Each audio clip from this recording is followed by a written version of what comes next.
পোল্যান্ডের এই জায়গাটা অনেক পপুলার।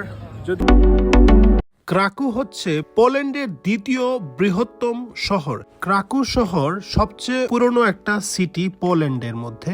জুইশ লোকেরা থাকতো এই শহরে। দ্বিতীয় বিশ্বযুদ্ধে তাদেরকে মেরে ফেলা হয়েছিল কনসেন্ট্রেটেড ক্যাম্পে। Now I am in Krakow old town.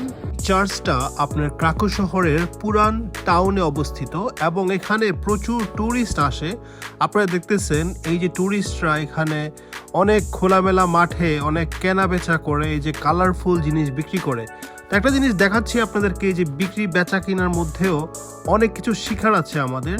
তার মধ্যে দেখেন কিভাবে এগুলো প্রেজেন্ট করেছে, কিভাবে সুন্দরভাবে সাজিয়ে সাজিয়ে গুছিয়ে এই মানুষের কাছে বিক্রি করা, এই দর্শকদেরকে আকর্ষণ করা। বিশেষ করে হাতের তৈরির জিনিস, খাবার।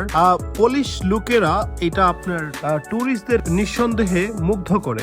ওল্ড টাউনে যারা এই স্টলগুলা খুলে জিনিসগুলা বিক্রি করতেছে তাদের ব্যবহার আচার আচরণ খুবই সুন্দর। ট্যুরিস্ট অথবা ক্রেতা থেকে অতিরিক্ত দামও চায় না তারা। বিখ্যাত ক্রাকু শহরের পোলিশ কালচার সম্বন্ধে অনেক কিছু শিখলাম এবং জানলাম। পোলিশ কালচার সম্বন্ধে জানতে অবশ্যই আমি বলবো পোল্যান্ড ভিজিট করতে আপনাকে।